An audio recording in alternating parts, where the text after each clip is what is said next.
things that we ask for. Like we'll ask for a genre, we'll have you post. Not now, but when we get to it, we'll ask for those specific genre, setting, character, things like that, and we will each pick one to put into a pool and nominate until we all have one set of presets to make a movie. But before we do that, I figured it'd be good to introduce ourselves and to kind of explain what we do here at Multiplex and our backgrounds in film and why we're the ones doing Let's Make a Movie. So I'm going to start with my brother in fandom, Kane McMillan. All right. So, yeah, I'm a college student. I'm a college student for films. This past spring break, I made a short film for like a state competition, and we actually won first place, which is kind of cool. And then I went to a national competition last month, and that did not go so well for reasons outside of actually filming. So that's kind of like my story. Like, this is something I've wanted to do since I was little. Like, I just wanted to make movies, and this is essentially what I want to do for the rest of my life. So that's something that's always been a passion. I might not be the best at trivia, but behind the scenes, I feel like I know a decent amount, and hopefully I can show it to you guys in a couple months. Awesome. And we're going to show over to Jake Marangoni. I don't know what that transition was. I tried to make something showy, but we're live and we can't edit this out. Like neither of you would do as the editors here. But Jake, what is your background in film, Multiplex, everything? Well, I've always liked film. I think it really started when I was in year 9 in high school, where I started just remembering a lot about movies and so, this film and this and this, and then it started. And I think it bound to me. I was like, wait a minute, I could make films. That seems like a great career. And then I did film school, which was like a Saturday thing, and I did that for a couple of years and made a couple of shorts, which some of them are good, some of them are crap. And so then after I finished and graduated high school, I went to North Metropolitan TAFE, which is probably technobabble to Americans. I don't know if you have tertiary colleges. Oh, yeah, it's called TAFE in Australia, and did that for a couple of years. In fact, I graduated with the advanced diploma in film and media, screen and media, digital cinema, and I had a couple of films there. One which was shot on the Red camera, which is a prestigious honor that was really awesome to do, and I got to edit that. Really jealous.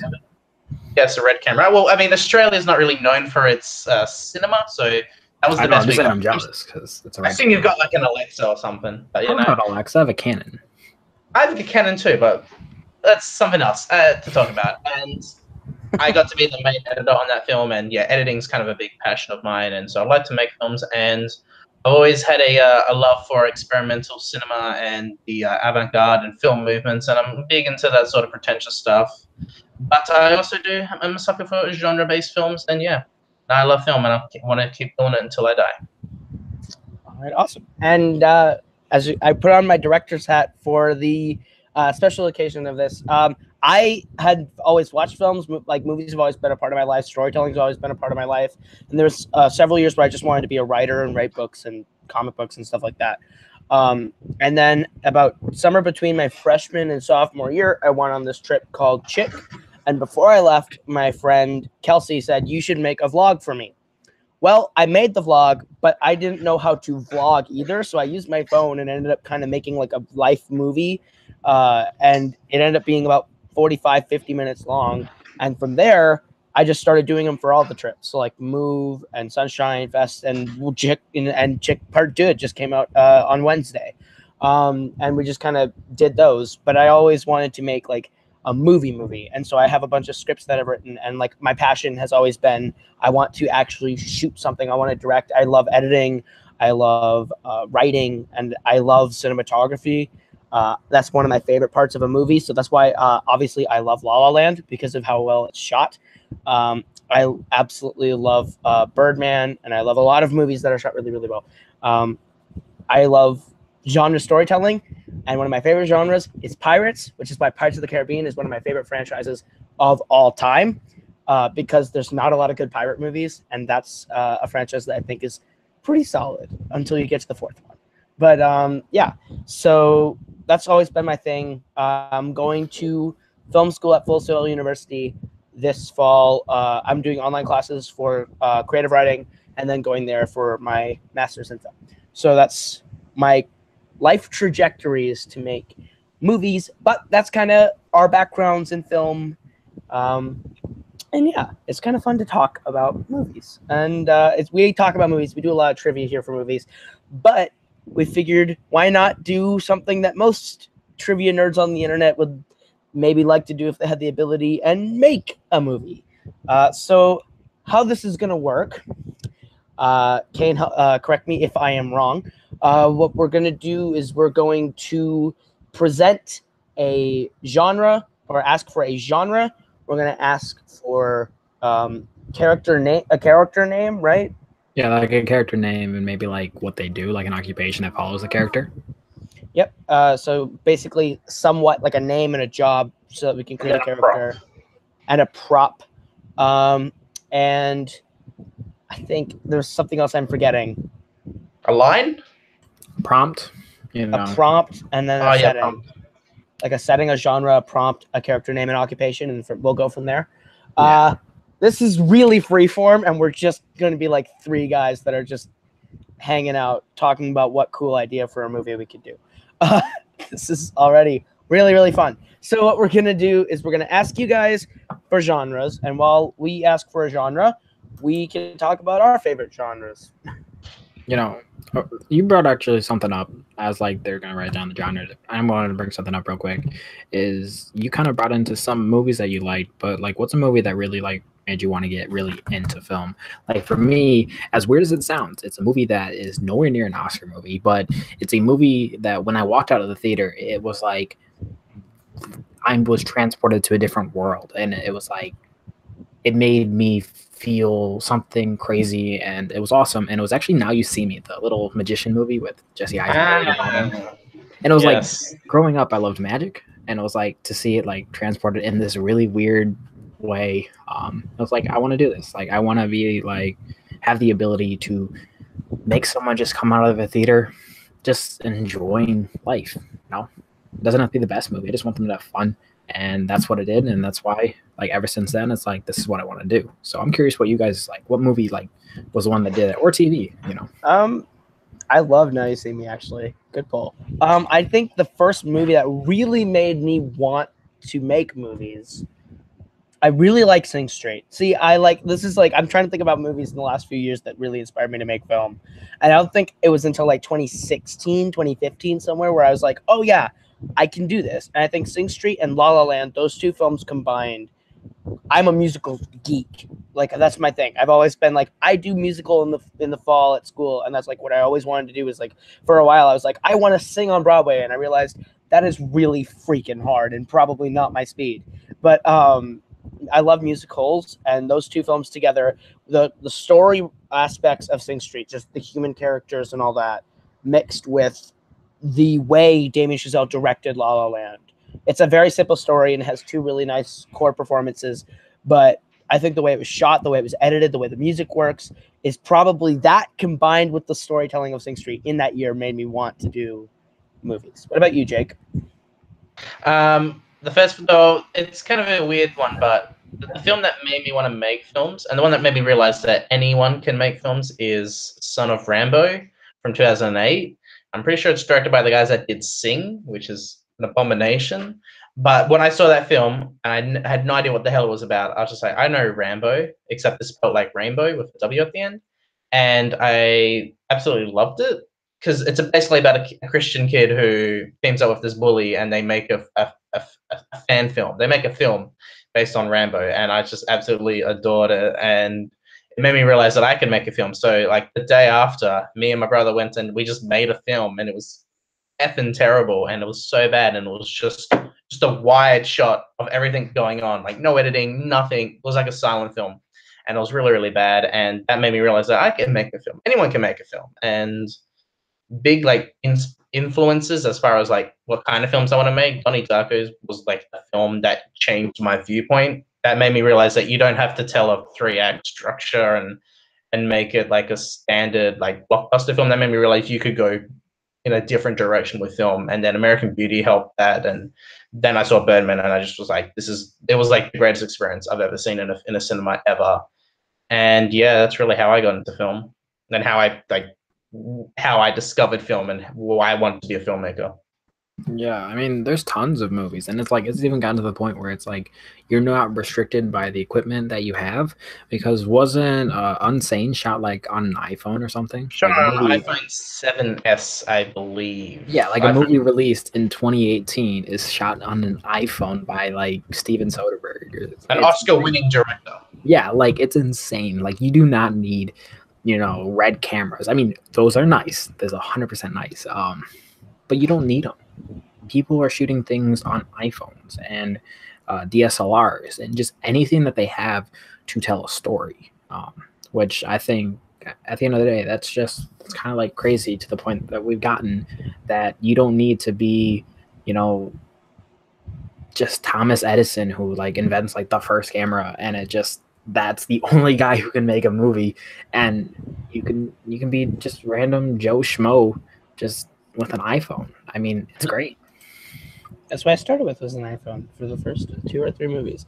Okay, so we have a bunch of genres coming in here. Hi, Full Metal Media. Nice to see you.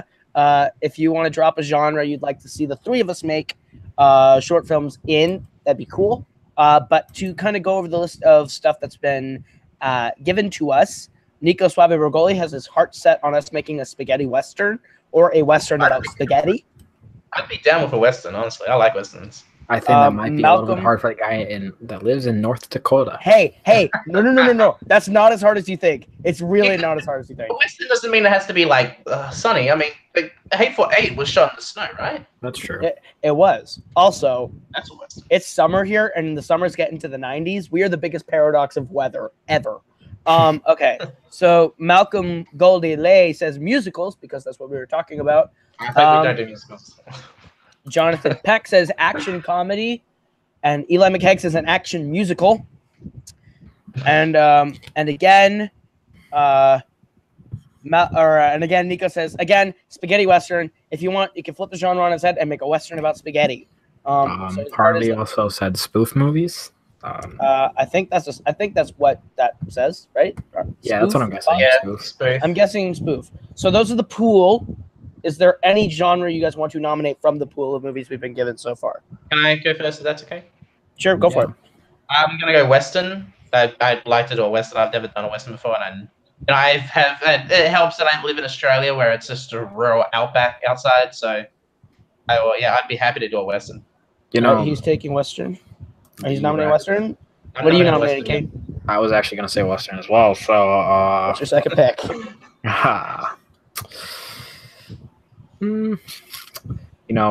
If this was like a show later on, and like we had a little bit more resources, I would totally just be down to do a musical. But I'm gonna say no to that, and I'll just do like the action comedy. Okay, that'll be the one I'll nominate. I'm gonna nominate action, or not an action musical, but musical, for the fact that I was thinking about what happens if someone nominates a musical and came up with a really funny idea ahead of time. What counts as a musical, though? Like, are we just talking the singing in it? Like, singing in it. Like, look at Sing Street. That's a musical, and they sang on stages and stuff. Like, would you count something like Baby Driver? I don't think I'd count Baby Driver as a musical. I would count something like Dr. Horrible Sing-Along Blog. My problem with musicals is that I have no experience with writing songs and composing music. I'll have to probably choreographing dance, But you guys are thinking too broad. That's not necessarily what you have to do for a musical, which is again, the idea I have in my head is making me laugh really hard at doing a musical. So that's the one I put forward. Let's see. Yeah. So we got those 3. Nico just said something. He said, I'm going to throw in one on the behalf of Jessica Morgan and say a drag movie. We already nominated her genre, so sorry, Jess. And Elon McKegg says, my entire idea for an action musical was a short fan film with Deadpool. LOL. Don't want to get sued for intellectual property. So here's the thing. He said it was an action musical. So are you nominating the action musical? Because I don't think he was saying 2 different lines. I'm nominating musical, which is what Malcolm said was musical. Do you count movie musicals based on Broadway musicals? I do count movie musicals based on Broadway musicals because it's a musical. Like Rent is a musical. If Hamilton becomes a movie someday, it's a musical. Exactly.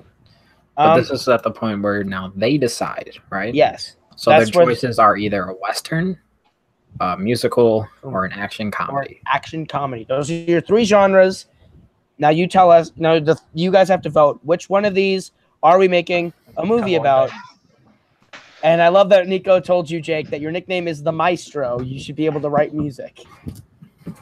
Well, I mean, Maestro, I just thought that sounded cool. And it starts with M. And my last name starts with M. That's why I chose it. And it sounded cool. It was close to Master. All right, so we got 1 vote from Jonathan Peck for action comedy. We are waiting on Malcolm who votes for musicals. And we have Nico, Harley, Full Metal Media, I think, who is still here. And Eli have to vote. Eli, Harley, Nico have to all vote. If you combine all 3, you get Blazing Saddles. I love that. Nico voting for Western, so they all voted for the genres they put up. All right, so how about really this? Is just waiting for Eli. Eli voted for a musical, so we got 2 votes for musical. God. I got an idea. Harley was Full Metal Media. Okay. I'm gonna make a poll on the Facebook page, and that way we can just go straight into the next one, and then at the end of it, we can just go straight to it. Okay, works. There's more people to vote because I think there's only like 7 people. Yeah, and we're already getting people just voting for whatever they nominated. So. So I'm gonna make that poll. This is a very free-form show, and now we're just figuring it out as we go. So the poll is going to go up on Facebook. Vote there in the Multiplex Entertainment Facebook group for which of the 3 genres you think we should make a short film. There'll be Western, action comedies, and musical. And you guys go there, vote. And, of course, the people in Multiplex will probably also vote, which will give us a bigger poll. And I'm sure musicals is going to win. And I regret it instantly because I do really want to make a Western. Yeah, I was thinking of one. I do really want to make a Western. But it's the whole thing. It's like we don't have control. I know. I would have loved to have made a Western. Jonathan Peck says he doesn't have a Facebook account, unfortunately, but we will log and note that he did vote for action comedy. Yeah, he said action comedy. He voted for action comedy because that's what he nominated. So we will take that into account with the poll. That's 1 automatic vote for action comedy. The rest of the people who can vote there, we're going to hope that you go to the Facebook page and vote. And we're going to move on to our next topic, which is a setting. A setting. Now define setting for people. I would define a setting as like night, day, rural city. Well, and I know we don't have complete access to all those areas, but I think it like. I was gonna say, if they say hospital, then I'm kind of screwed. Oh, Tim's here. Says Jake, make the best one. Hey, Tim, you want to give us a vote? He's saying that because he loves me. Hey, Tim, you want to give us a vote for what genre out of musical, action, comedy, and Western that you want to see the 3 of us make a genre short film on? Well, and if you want to really hope you say Western. Do that. Go on the Multiplex page and vote. Yeah, we're doing the poll in the Multiplex page, so please vote there. How about for the setting? Right. How about for the setting, we just do like the year, like essentially. Sure, like decade. I like that. Well, okay, that's cool because Western technically can be like 2007, present day, Rin River. But I also like what Nico just said, which is inside a bar right as happy hour is ending. Which I like. I like that idea of that's a scenario. We don't necessarily want the scenario right now. Well, we want to come up with our own stories. That would be our prompt. We're looking for like a year that this is going to be set. So a year. Cool. Jonathan Peck says in a van down by the river, and I applaud him for that reference. Which I could do easily because all I have to do is take my Tahoe down to the river next to my house. All right. So we'll give them a few seconds to do that. Just pick like a year area, you know, like a year area. You know, don't have to be specific, like 1543, Malcolm, but we can. But we can just go with that kind of idea of yearish. You can say setting now, setting 10 years ago, setting 20s, whatever you want. Did you guys already talk about the van down the river? 1800s. I thought that was funny. Okay, so while we're getting ideas, I was going to ask you guys, what is the most unique sort of setting, time period of a movie that you can think of? Like, if you can think of a movie that you like that has a unique year or a unique setting that you really like. I think a superhero movie based in 2099 would be pretty cool. So Batman Beyond. Or Spider-Man. Spider-Man 2099. That would be really dope. Did anyone play Shattered Dimensions? That's a good game. I did. I like Shattered Dimensions. I actually did not, so. I like that game. That's my second favorite Spider-Man game. Okay, so Nico says 2001. Harley says 333 years ago. Jonathan Peck says present day. Harley says 1685. I guess Harley needs to pick one. Eli says 1964, and Malcolm says 1543. So everyone's kind of giving us specific years. Malcolm just switched to 15 years ago. Okay. Okay, so we're going 60s. I do like Eli said a decade. 60s, 2000s, and 80s are the three decades I see right now. 60s, 2000s, and 80s. Where do you see 2000s? Eli says 2001, or Nico says 2001. And Malcolm said 15 years ago. And Malcolm said 15 years ago, which is also 2000. 2003. Yeah. Oh, gosh. I was thinking that's the 90s. God. I'm stuck in the... My brain is still in the 2000s. Gosh. Okay. So 2000s, I see 1600s from Harley. And I see Eli in the 60s. Cool. And I see Jonathan Peck with present day, so the year 2018. Present day's cool. I like that. I respect that. I respect that. Okay, so we've got a good poll from I think everyone in here. So your options are the 1600s, the 1960s, the 2000s, and present day are the four areas that we got. So I'm personally going to nominate the 2000s. I'm going to nominate present day. All right, and Jake. I'm going to go the 1960s. Okay. So we have present day, present day, and 2000s. So that'll go up on the Multiplex poll. Again, go to the Multiplex page and vote. And for Jonathan, we'll just have you give us your vote right here in the chat. I do want to say we have a three-way tie with the genres. Oh, what's the three-way tie? To be fair, only 6 people have voted. Okay. And each one has been 2 people. The poll is open until the very, towards the end. Yeah. So that we'll give that about an hour for the time of or however long the video goes. And so we got the years up. Jonathan Peck is voting for present day. Cool. Okay. All right. So that is our polls up on Multiplex for the year that this takes place, the setting, our time period. So if you can go to the Multiplex Entertainment Facebook group and vote on the poll, we would appreciate it. If you are watching live and you don't have access to the group, comment in the chat your vote. Musical's gonna win, damn it. But it's a lot easier to go on the page. I really hope Musicals doesn't win. I'm a little mad at you, Caleb, because you have to say Musicals. I picked it because I had a funny idea, but I didn't think that was gonna win. Of course it's gonna win. Because everyone the internet's filled with trolls. God, I forgot. All right, Tim also voting for the 60s. All right. Tim, you have a Facebook. I know Tim, you created the Multiplex group. Please vote in the poll. This is your baby. Please vote. All right. So then we are on to our third thing, which is character name, I believe, right? We're going with a character name? Character? Do we need character name? I mean, that's not... I think since we had the decade, I think it's gonna if we do too specific, it might hinder us from being a little more creative. Character name seems a little Zadius is joining in. Hello, welcome Zadius. Okay. So, how about this? We can go straight to the prompt. And to give you an example, is maybe you want us to do a fan film. So essentially, it's we take a property that we're a fan of, whether it's a superhero or any thing, and we make something that's essentially a fan film. So there's that. There are stuff it could be something one that I've actually had is one man's treasure.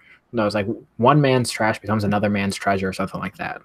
So something along those ways would be a prompt if you don't know. Okay.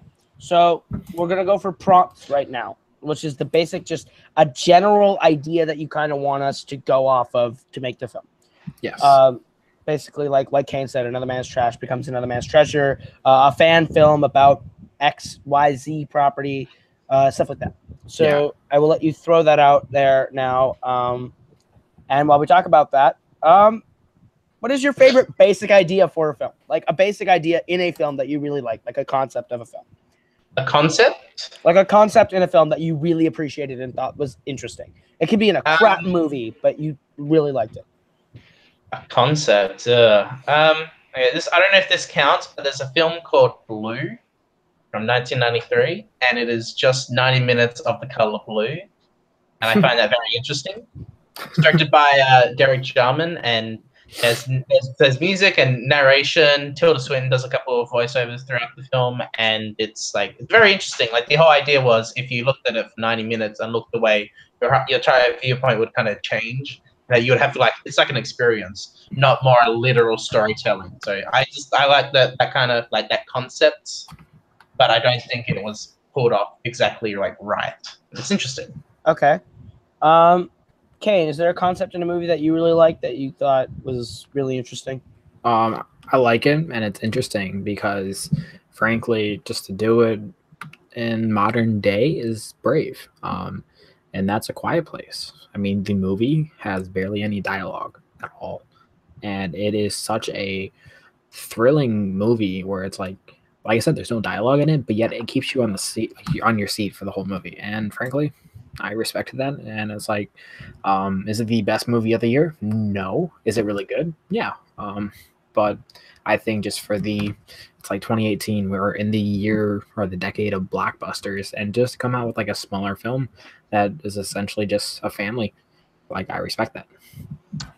I like that too. I think I'm gonna say two, because one is really bland and boring, but I really liked. I really like the concept of Cars. Not the fact that cars are coming alive, but a guy who has a big ego getting lost in small town America and slowing down and enjoying life is probably one of my favorite concepts in any of the Pixar films. Isn't that the plot of Doc Holliday? See, I don't know what Doc Holliday is, so just chill. Oh, okay. Not Doc Holliday, Doc Hollywood. Oh, Doc Hollywood. Okay. Then yeah, I know what you're talking about. But I was gonna say, I don't know. I really like the concept of Cars, mainly because I live in a small town, America. So that felt like a big thing to me. But I also really kind of like the concept of Donnie Darko, like you said earlier, where it's just like a timeline fixing itself. And the concept of Chronicle being a found footage superhero film just popped in my head, which I really like. Yeah, so I just want Chronicle. to clarify something, because I'm seeing it in the chat. You guys are being very specific. Right. It's supposed to be kind of broad. Broad. We don't need a specific film. Don't come and say we want the Royal Tenenbaums in the 60s. Zack and Mary make a porno. Yeah, no, we don't want established films as what you're giving to us, unless you're saying make a fan film about your property. Eli is saying needs of the many outweigh the few. That works great. That is a prompt. Yes, that's great. Doc Hudson. Doc Hudson is a great character. Paul Newman's performance 10 out of 10. I love Paul Newman. Paul Newman's great. He's great in Red Edition. Best performance ever. Okay, so yeah, just like Kane said, give us kind of broader topics, because I kind of like Nico's The Bar at the end of Happy Hour. That's fine. I think that works. And the needs of the many outweigh the needs of the few. Great. Caleb, can you even go to a bar? I can. I cannot order from the bar, but I can enter the bar. All right. He says, I'll take that back. How about I give you the idea of Frighteners? Give me a second. I don't if you're gonna give us a movie title and say take the concept of that thing, at least explain what the thing is. Yeah, but it's we don't want to make something that has already been made. Yeah. We want to make something new. I think that's the point of the show, really. Yeah, we want to try and come up with something new. If you want us to make a fan film of a property, then say fan film about X property. Or just leave it as a fan film and then let us. Or just say fan film and let us pick the property. I do want to say that I don't know if prompt is the right word for it, because that's true. We want to have much. I want to say a lot of creative control with the story wise. And I don't know if a prompt is the correct thing for it, because it's basically saying a general idea. I think is what we're going for. A general idea of what it's going to be about. Well, the moral you want us to see. Like a moral. There's the word, a moral. I think the meaning. What is a theme? Yeah, okay. A theme or a moral. That's exactly what we're going for, but we keep using the word prompt. Good job. Good job, Jake. See, we learn as we go. Yeah, this is why this is a test, a trial run. Harley says needing to win the big game. That's cool. The needs of the many outweigh the needs of the few is one we've got. Nico is adamant on a bar as happy hour is ending. Is just what Nico's got his heart set on. Then Nico now said the concept of gravity, which I think is cool. Nico said that? Yeah, he just said that. Okay. And that's his official submission. We're locking your submissions right now. Yeah. We'll give it, I would say we give it like a few more minutes. We'll give you a few more minutes, but we're gonna lock it in about a few minutes. Just what so that is you guys a can... theme that you want in the film? What is the moral, the theme? Yeah. Okay. And Eli, both your prompts work. So if you want to submit either one is fine. The absolute power corrupts absolutely, and the needs of the many outweigh the needs of the few. Both work great. Either one you want to throw out, fine. Let's see. Nico also said Ryan Permerson's grandfather goes heel. What? That'd be good. That would be fun. A Fandom Fights original. All of these are kind of Fandom Fights originals, except for Jake's. This is a Warzone original. And Malcolm is set on fan film about Twilight. That already exists. It's called The Last Vampire on Earth, directed by Vitaly Versace, which you should all check out because it's hilarious. Can we just take Malcolm's and just get rid of the Twilight part and just say fan film? Yeah, we'll do that. Sorry, Malcolm, we're not doing Twilight. That's because I have not seen a single Twilight movie, so I cannot make a fan film about something I have not seen. But then it gives us like opportunities because Jake is the biggest fan of, Australian movies. So he might do a fan film for Australian movies. I don't know. That's by default because I'm the only Australian here. You do realize that, right? It's true. It's true. That's just okay, being Jonathan racist. has... Oh, Malcolm has submitted a new prompt. He says, stranger in a strange land. Jonathan has submitted, a person discovers that he can communicate with the dead to make scams and earn money. That's a little specific, though. Little specific, but I dig it. I dig where he's coming from. Zadius says, someone you love falls in love with the wrong crowd, and you have to get them out of it one way or the other. So I think he's going for a love story. A love story, but that would work well with the musical, I must say. A love action comedy, jeez. A love story, love story. I don't see a love western working out. Tim says learning to change when you don't think you can. Yeah, that's pretty good. His prompt. That's a good one. I think Zadius is going for falling in love with someone who's bad for you, or someone falling in love with someone who's bad for them, trying to get them out of it, sort of thing. Something like that. Falling in love with the DCEU because they'll let you down. World of DC, my bad. I do also want to say some of these, a lot of these ideas are like comedies or like hipstery kind of stories that I just know from like a lot of short films. And if we're doing a western, I don't think that's exactly going to work. What do you mean? What if we want to make like an actual like really like serious film, not like a drama, not necessarily a comedy? Some of these seem like a comedy idea. Jonathan's submissions, he says supernatural action comedy, and that's if we get the action comedy. I think he's going for something more supernatural. That's what he's thinking. So we'll accept supernatural as your prompt then, if that's all right. Reread Zadius' prompt. I get what Zadius' prompt is, Nico. He's basically saying do West Side Story. Which is Romeo and Juliet. Romeo and Juliet. To give a poll must win a wagon race to save a teen social club. All right, Harley. We got it. You want us to save a teen social club. Here's a poll update. Currently action comedies is in the lead. Yay! Right behind it with one vote was one vote behind. And then Westerns is actually 2 votes behind. So it's very close. Myself, Caleb, and Jake are not going to actually vote because then it might be a little biased. Yeah, it is biased. So we will not vote. Malcolm has said he was talking about the Reese Witherspoon movie Twilight that came out in 1998. I have not seen that either. So all right. And then for the film setting for the time, currently by pretty much a landslide right now is the 1960s. Okay, interesting. Very interesting. All right, and Zadius has said more like Gone in 60 seconds to clarify for his prompt. Sibling or lover falls in love with falls in with the wrong crowd. Oh, okay, I see. It's okay. Getting involved with bad people. I see it. Okay, I see what you're going with. That works for the 60s. It's still West Side Story. All right. So we've got our polls up for, or no, we got our polls up for the time period and the genre. Now we need to nominate our prompts or our morals that we're going for. I personally am going to nominate the Stranger in a Strange Land prompt that Malcolm gave. That's the one I'm nominating. Oh, I was gonna do that. That's a good one. All right. What are you guys nominating? Am I able to nominate the fan film, even though like we got rid of Twilight? Yeah, you can nominate a fan film because Malcolm did throw fan film out there, just not about Twilight.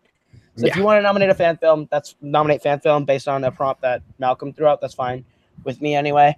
And then Jake, it's left on you.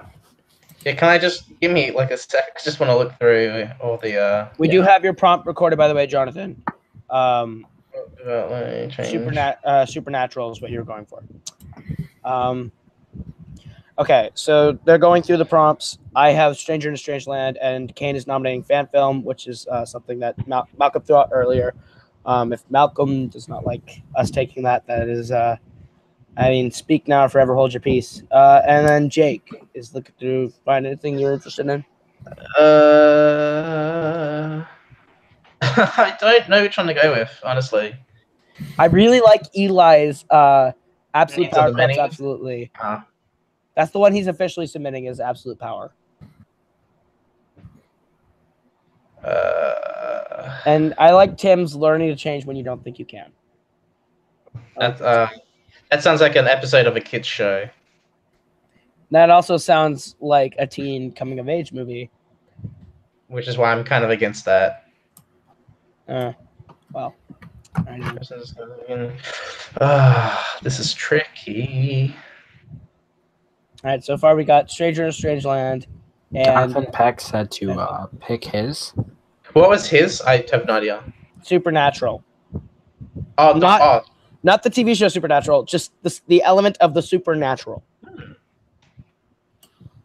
That's better than most of what I can say. So yeah, I'm going to go Supernatural. Okay, then I'm going to change mine. Oh, you can't change what? it. You can't just change it. Mine. I do want to change mine because I've been thinking about it, and I like Eli's Absolute Power Corrupts Absolutely. So okay. I'm going to ditch Malcolm's and take Absolute Power Corrupts Absolutely as my prompt. Final answer. That's my prompt that I'm nominating. Okay, Kane, what are you voting for? What are you nominating? I already voted. What was yours? Fan film is his. Okay, well, I'm changing mine to Stranger in a Strange Land. Okay, so we got our finals. Final one's in. I'm now bummed that Supernatural's off the table. Well, you shouldn't have get rid of Stranger in a Strange Land because that's the one I was going to go for. Bummer. All right, maybe next time. All right, so we got our 3 prompts.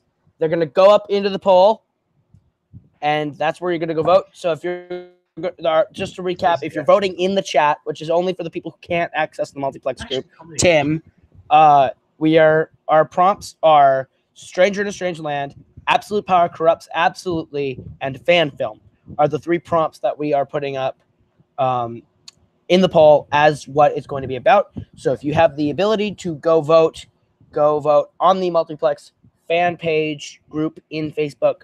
Otherwise, vote in the chat at Jonathan because I think he's the only one that can only vote via our live chat. All right. I think he might pick his own. Fan film sounds so broad. Which is why it works, because that means we just get to make a fan film about something we want to make something about. Whatever fan film. We make a property that we're interested in and make a fan film about. Yeah, cool. Which could be. And again, it has to be an existing property, which really you could make a Birdman movie if you really wanted to, because that's an existing IP. Clearly, that's exactly what I was thinking of. I know. I was thinking about Chronicles, an existing property. Like it doesn't have to be it has to be an existing film property. A good Donnie Tucker idea, if so to speak, we do that. Jonathan voted for Stranger in a Strange Land as the prompt that he wants. Go. So, does anyone just vote that, or do we just write that down that he had voted for Stranger? We're writing down what Jonathan's are because he does not have access to the Multiplex fan Facebook group. Cool. All right. So then we got our prompt, we got our genre, and we got our setting. Yeah. Yes. Do you think we need any more, or do you think that's good? A line of dialogue or a prop? I like We the say idea two or of a one or the prop other? slash and a line of dialogue because that makes the show go on just a little bit longer, and I Okay. like that. So But that way we can go with those. that being said, we have if we do a prop, make it realistic because right now, Make currently, it realistic to what we have 1960s said. is winning. So don't go off and say A laser gun. or a cell phone, because in the 60s there is no cell Yeah. phones. So keep it to 60s slash modern day. 2000s present day and 60s are your 3 time periods. If you're nominating a prop, please make it set within those settings. Don't give us like a kind of give sword. an idea. 1960s is winning right now with 6 votes. Present day and 2000s are tied with 2 votes. So it's probably going to be the 60s. Okay, so keep in mind that it's probably going to be the 1960s that wins the setting. So think of 60s props if you're nominating those, and we'll let people kind of start throwing them out. Nico says, by the way, if fan film gets picked, I'm going to push for one of you guys to do the D-list Batman villain, the Condiment King. And I respect him a lot for actually giving us set in the 1960s. Eli, which could work really well because you could do the Adam West 60s style of film. But also, we have to remember the genre as well. The genre has to also... An action comedy set in the 60s with the Condiment King would be dope. Just saying, that'd be dope. But if we're doing a fan film, it has to be an action comedy. Yes. If the genre is action comedy. Yeah, if the genre is action comedy. Which I think is winning right now, if Kane wants to let us know. It's still tied. Action comedies and musicals is tied.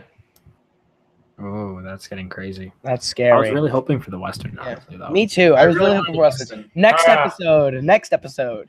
All right. Eli has nominated scissors as a prop. Oh, that's good. Tim has nominated saxophone, and Malcolm has nominated a gun. I've won the show, and I'm not even on screen, is what Nico says, just because he thinks he came up with the best film by a 60s action comedy about the Condiment King. Well, then join. Make your own film, Nico. Yeah, Nico, that's okay. a little plug-in that we can do, because essentially, once we get all this this is not just for us down, three. It's not just us three.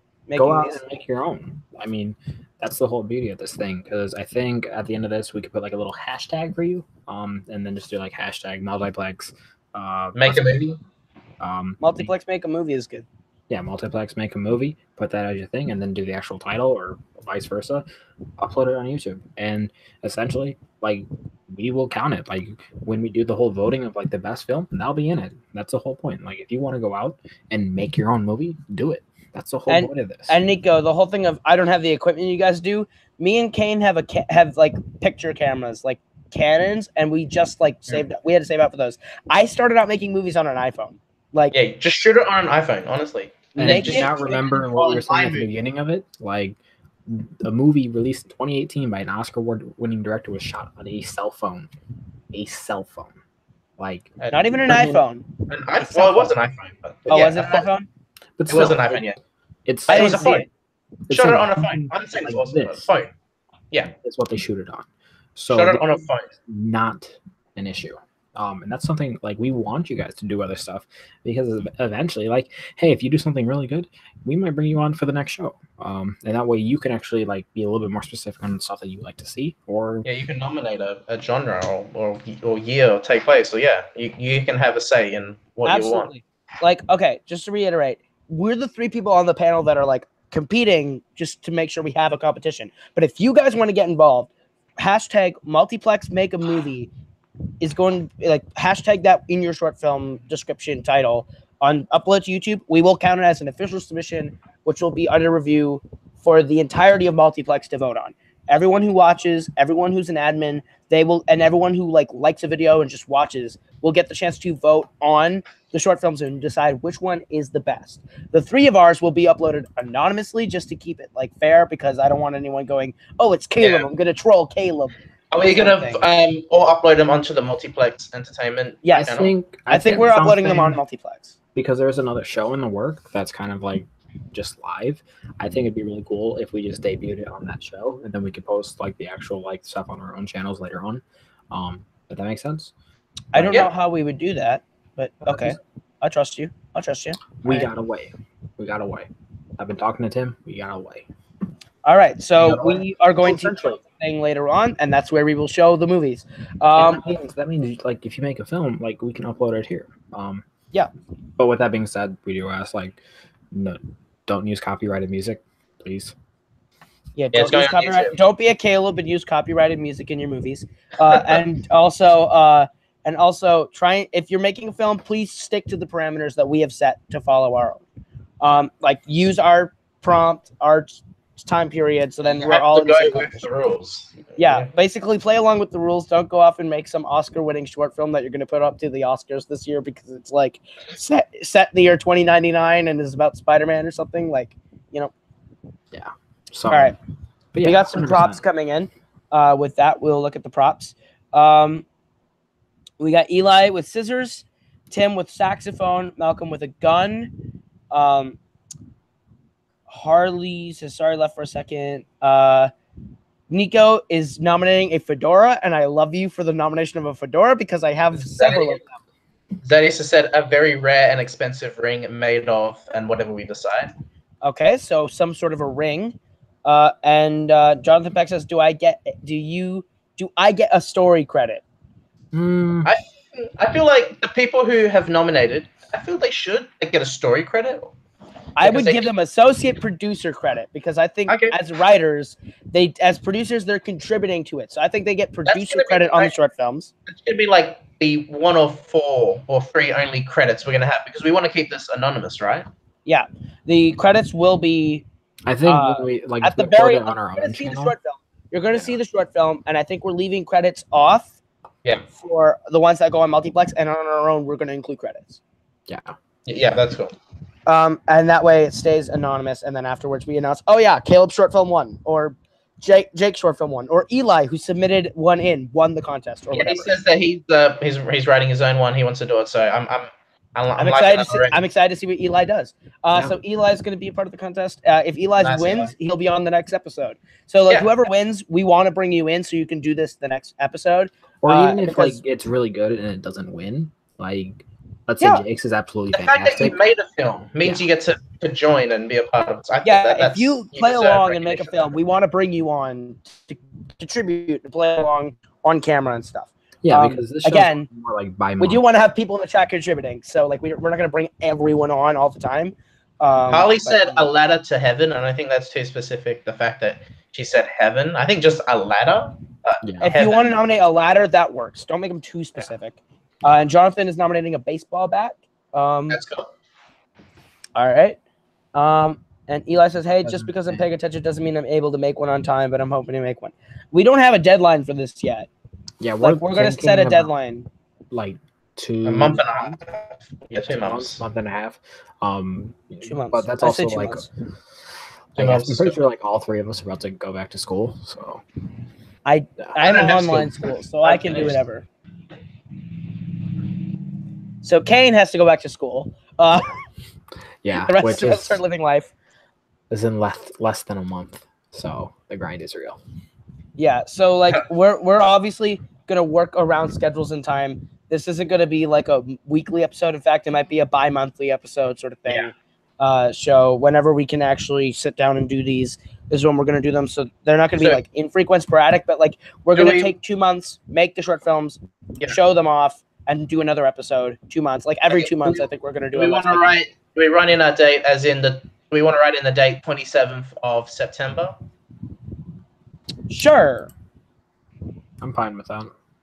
Okay, so the air date of our, or the cutoff date, we'll say, not necessarily the air date, but the cutoff date for submissions is going to be September 27th. You have 2 months to. I would say like a little caveat for that is just because if we do the show that essentially like shows them live, and that'd be like a live show, it would also depend on like what day of the week that show's on. So how about which is why I didn't say that's the day we're airing. Yeah, I didn't say that's the air date. I'm saying that's the cutoff date for submission. The cutoff date, and then maybe we show it like a week later, whatever. Yeah, that's what I'm thinking. Like a week after submission cutoff. Friday night. Something like that, right? Do what? Something like that. Like the next 2 months later on the Friday. Okay, so that'd be the 28th. 2 months is not going to be Friday. That'd be the 28th. Yes. Okay. All right, so that we have till the 28th.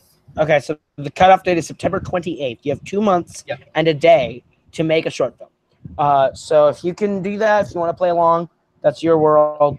The three of us are going to be doing this, making a short film in 2 months. September 28th is when we'll have ours done by. And if you and do it's want going to to play be along, yours has to be in by the 28th as well. Yeah. Yours does have to be in by the 28th. That's your cutoff to submit. And then we will be airing them on a special live show that is not yet announced, where there will be more details on that in the future. Malcolm says 2 months is a good length of time. Thank you, Malcolm. Yep. Okay. Yep. Okay. Just seeing everything. All All right. So we got all our prop nominations. Before, just to give them a couple more seconds, I'm going to give a little update on the score.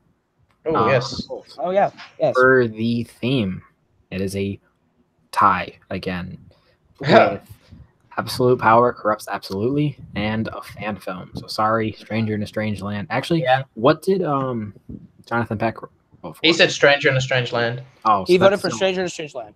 So that's still at only 2 votes. So that means it's still a tie between the fan film and Absolute Power Corrupts Absolutely. So that is interesting.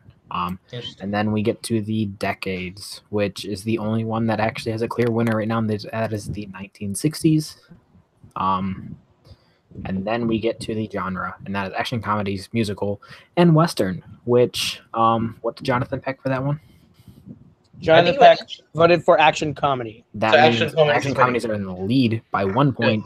Okay, so it's action comedies, 1960s, and a tie for the prompt between a fan film and Absolute Power Corrupts Absolutely. Yep. So that's going to be really fun and interesting. 60s. Yeah, but these votes are still not done. So if you still want to play along, vote, please. If you still play along, I may be nitpicking a little, if it's okay. Just do you reckon action comedies? It's because it's 2 genres. Do you reckon just it be broad, and then we decide if we want to go specific with like a subgenre of action or comedy, or am I just like nitpicking and overanalyzing it? I mean, I kind of agree with that somewhat. Because if the genre is drama, then we could take it in a different like. There's so many different ways we could go with just a drama. If it's a comedy, then there's different ways we could go for comedy. We could do a spoof, or we could do like a dark comedy. Like there's different ways we could go with. If that was the case, and you had to divide it up, which one of the 2 would you rather do? Then who decided who chose action comedy? I think the person who decided action comedy would decide.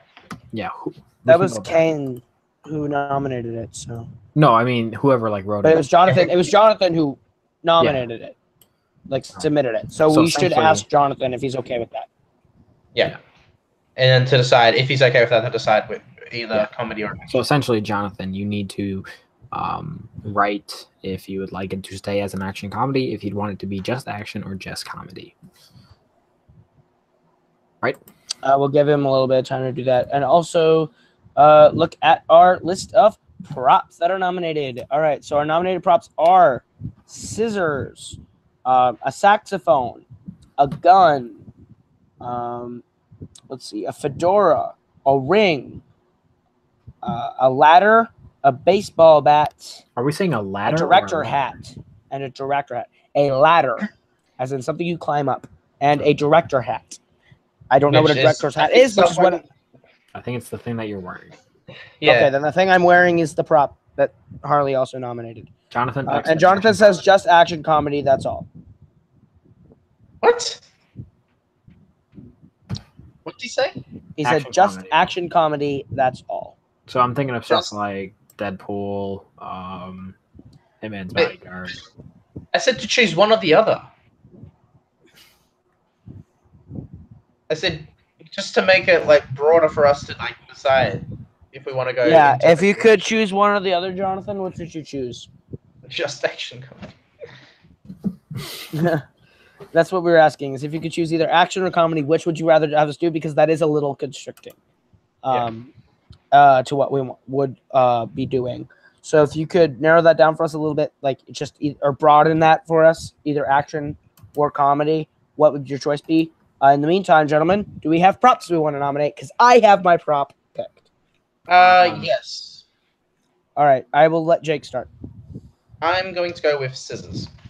All right. Kane, what are you nominating? I'm going to let you go first. I am nominating a fedora.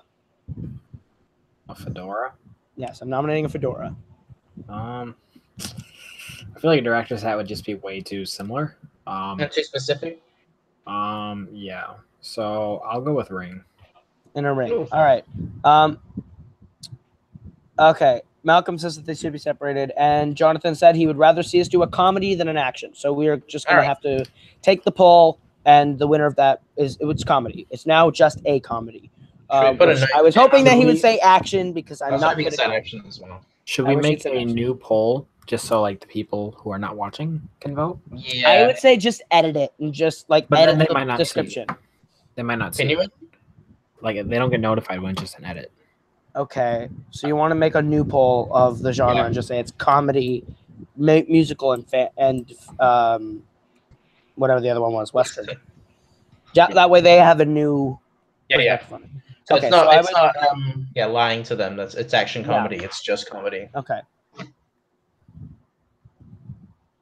And then of Nico course, says it just occurred to him that they missed out on an opportunity to nominate Paper and Rock after Eli nominated Scissors. That's a good point. That'd be great. That would be great. All right, so prop submissions are locked right now. Unfortunately, we're going to update that poll, and meanwhile, Kane also has to give us his nomination for a prop. I already did. I said a ring. Oh, a ring. Okay, so it's a ring, a fedora, and Scissors. scissors are the three. So vote between scissors, ring, and fedora for the prop. You know, I feel like this whole separation that Jake has demanded with the genre means musical might win. So it's going to come back and bite him. Fuck. Oh, I only did that because I just felt that means I have much more ideas to go with just instead of just doing an action comedy. If it was just a comedy. What they don't know I could go. is we might have more people go for Western now. But Yeah, doing but it again, Western so was in we'll see third, what so- happens. I know, but Western was coming in third because the people who voted for action comedy were voting for the action comedy bit. All There are right. some people who will stay comedy, some people who go musical. I think there's going to be a handful of people that go to Western because they want to see us Yeah. do something They similar. want to do action. Clearly, right now, Which is what I would think musicals as well. is winning 3-0. In the expanded poll. Musical. Yes. Okay. Okay. Caleb, why did you vote musicals? Because Wow. I have an idea in my head that I think will be really fun because I can Oh. still do it in the 60s. I'm sure me and Kane do not have an idea for musicals. No. Hey, how's your musical talent there, Jake? It's non-existent. Oh, same. I think what's going to be cool though is you can. It's a short film, so I'm saying only one song makes it a musical. I've actually seen a short film that is actually a musical. I don't remember the name of it. I'm gonna have to look it up, but it is literally on YouTube, and there's a certain actor who appears at the end as this person's boss, and it's actually like an A-list actor, and it was really surprising to see this person in there. So I'm going to look it up, and then recommend to everyone watching and to you guys to actually watch this movie because it was actually really good. The choreography was really good. It's called Today's the Day by Daniel Cloud Campos on YouTube. Today's the day. Yes. So I strongly recommend watch that. It is really cool. It's about 14 minutes long, and the music's good in my opinion. Just because I don't know how to sing doesn't mean I don't like musicals. But then there's a pretty big star who shows up at the end, and it's like you're him, and that's pretty cool. So yeah, that's cool. Okay, so the poll is up for props. Nope, I forgot. My bad. Okay, so the poll is going to go up for props. The options are fedora, scissors, and ring.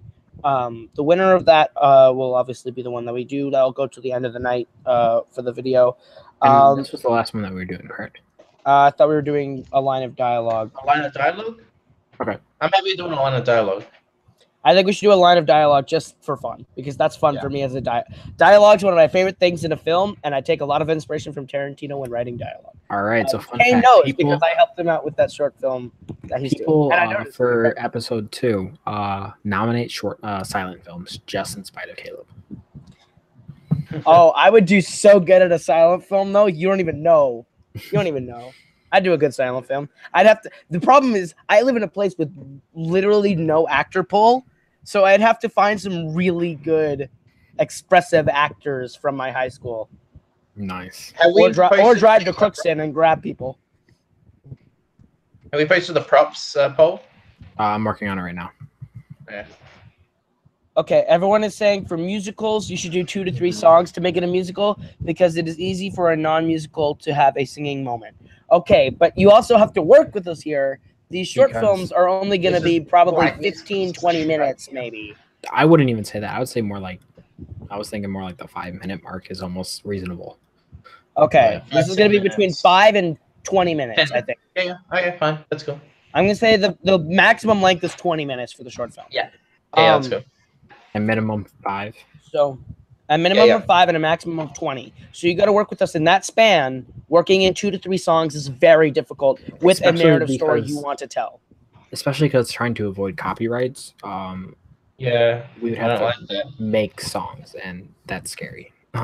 That's difficult. I don't know how- Unless you're me and have access to a recording studio down the street and people who actually can do music and help you out, it's very difficult for these guys to make a musical and do 2 to 3 songs. I really want to say thank you, Nico. I believe all 3 of us up here do agree Westerns are pretty cool, and if we could vote, Yeah. we'd vote Westerns. But all 3 of us would be voting for a Western right now if we could. that's the whole thing. It's up to you guys. You guys are in control. We might not agree, but we'll have to Fucking stick amazing. through it. Nico says musicals is a category that mostly masochists will vote for. Jeez, that's he's great. got opinions. And he also says, I'm speaking from the perspective of a writer. Writing songs sounds terrifying. Yeah. I would say as a songwriter, it's not too difficult, but at the same time, I would have to think from a perspective of someone who's never done it. And that would be I feel like it would be hard to come up with lyrics and songs and like music. And you want to know what's winning currently? Musicals by 4 votes, comedies at 2, and Western at 1. Supported by Nico. Nico, I support. Okay, so if Jonathan is still here, can Jonathan tell us what his vote would be between Yeah, comedy, Western, and musical? I'm Just sure you to would know. comedy. If he goes with comedy, what does that put comedy up to? 3, and it's still behind musical, which is at 4. Okay. All right. And just to let you know, 1 song is all you need, and it does not necessarily have to be a polished, clean sounding song or whatever. Like a musical, we're gonna have to work with it. And I'm saying 1 song is all you need, is the minimum requirement. Just to help me and Jay out. Not to help you and I Jake have to out, to make help some. me out. You think I want to sit here and write an EP just so that I can make a short film? Like 3 songs is a lot. Okay, here's What the do you thing. expect? Here's the thing. You Yes. can go off and just do a whole musical about the forks. Like legit, that's all you gotta do. I mean, could literally do 60s rap musical and just take the Shoot for Teams album because technically that's an original song that I wrote and made and can count that as the song. But I'm not going to do that because that's a jerk move. But And that's a little cheating. It's gonna be done in this 2-month span. Yeah. it is a little cheaty, so I won't do it. Caleb, that's good. just realized you're not gonna be on the next month or bi-month show because you nominated musicals and musicals are probably gonna win. So I'm kicked off because I did musicals. Because Yes. you decided musicals and then decided, oh shit, musicals doesn't sound like a good idea. And Even though me and Jake tried But it. I yourself nominated it as because an I had a advantage. small bag nugget of an idea. If you really want, since we created the show, I can back out of the musical nomination and piss off everyone. Nope. that's what I mean. Like we've already Yeah, Exactly. we've already gone this far. Exactly. put I can ourselves in ruin a the show corner. right now by backing out of musicals. Nope. I just want people to not vote for musicals. Yeah. I do too. I So if really you're don't want watching them this, to. just like make us not break the rules and don't vote for westerns. We could all break the rules right now. Be like, we're gonna vote now, and all vote for westerns. Be like, just come up with the rules. Like we have one override rule. I think we could. I think there should be an override rule. We did talk about it off screen before the show. I don't know. Do And you if guys we think want that's to, fair? because I do think with the constraints that we have, a musical would be very difficult. So if we want to override and all vote for something, I think we can on one poll that we get to vote for. Malcolm, you shush. Malcolm, you need to stop. Okay, I think we should have the one override rule that we can all pick one poll to vote for, and I'm But we gonna vote. have to all 3 on agree on it, Oh yeah, one collective vote from the 3 of us. which I don't think will be an issue. I don't think that'll be an issue, but will it count as one vote with 3 people or 3 singular votes? I'd say we'd all have one vote. We all what? get one vote for one poll. Yeah. Okay. Oh, I just meant like we had the power to like override an outcome. All right, override an outcome. Oh, Nico just said I just switched to voting to comedy to save you guys. Aw, Nico. Thank you to Nico. I'm not good at writing music, not lyrics, but music. So we'll see. Okay. Yeah, Well, because that's another thing. Like you have to just come up saved with the us, and it's lyrics, time and for comedy and musical. And if we want to do an override right now, we can override and just say we're doing comedies. no, I will not stop. Caleb said that he had an idea, and I want to see it. I'll do the idea as a Malcolm. I promise you, I'll do the idea anyway as my own short film. But for the sake of these guys, let's not do a musical. We should have had specified the rules because my idea works better for present day anyway.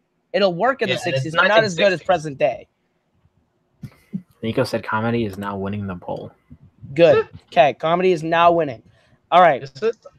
All right. By the way, how's the props poll doing, guys? Thank God. I just want to shout out to Eli for changing his vote from musical to comedy. Thanks, dude. Because he realized if he's doing this, then he's gonna have to. Yeah, if he's playing along, he's like, "Crap, I'm gonna have to make a musical too." You hear that? If you have to play by our submissions. If you're playing along, you have to make a musical. If we all have to make a musical, which means think about yourselves if you're gonna be evil.